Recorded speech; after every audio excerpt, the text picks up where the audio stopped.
மனசு பிடிச்சிருக்குன்னு நினைக்கிறவங்க நம்ம சேனலை சப்ஸ்கிரைப் பண்ணி கூட ப்ரெஸ் பண்ணிவிட்டு அரசிக்கு இனிமேலாவது நல்ல ஒரு லைஃப் கிடைக்கும்னு நினைக்கிறவங்க கமெண்ட்ஸை தேவைங்க. அரசி புத்திசாலித்தனத்தை சுகன்யா சொன்னவொன்னே நாம் அரசிக்கு துரோகம் பண்ணோம், ஆனால் அரசி நமக்கு நல்லது பண்ணியிருக்கான்னு குமார் ஃபேமிலியே ஃபீல் பண்ணுது. குமாரும் ஃபீல் பண்ணுறாரு. இன்னொரு பக்கம் குமார் இப்போ தான் நம்ம அரசியுடைய நல்ல மனசை புரிஞ்சுக்க ஆரம்பிச்சிருக்காங்க. குமார் வீட்டில் எல்லாருமா சேர்ந்து நம்ம மறுபடியும் அரசியை நம்ம குமாருக்கு கல்யாணம் பண்ணி வச்சலான்ற ஒரு முடிவுக்கு போயிட்டாங்க. கூடிய சீக்கிரம் நம்ம பாண்டியனும் மனசு மாறத்தான் போகிறாரு, அரசியை கல்யாணம் பண்ணி வைக்கலாம் அப்படின்ற ஒரு முடிவில்.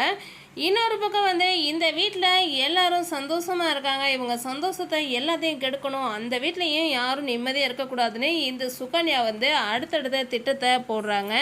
நீ போலீஸ் ஆகிறத கனவாக வச்சுருக்க ராஜி, நீ சீக்கிரம் போலீஸ் ஆகணுன்ட்டு நம்ம கதிர் நம்ம ராஜிக்கு என்னென்னலாம் உதவி பண்ணணுமோ அத்தனை உதவியும் பண்ணிக்கிட்டு இருக்காங்க. இதெல்லாம் பொறுக்காத சுகன்யா இப்போ இந்த மீனாவை தூண்டி விடலான்னு நினைக்கிறாங்க. மீனா எப்பயுமே ராஜிக்கு சப்போர்ட்டாக இருக்கிறது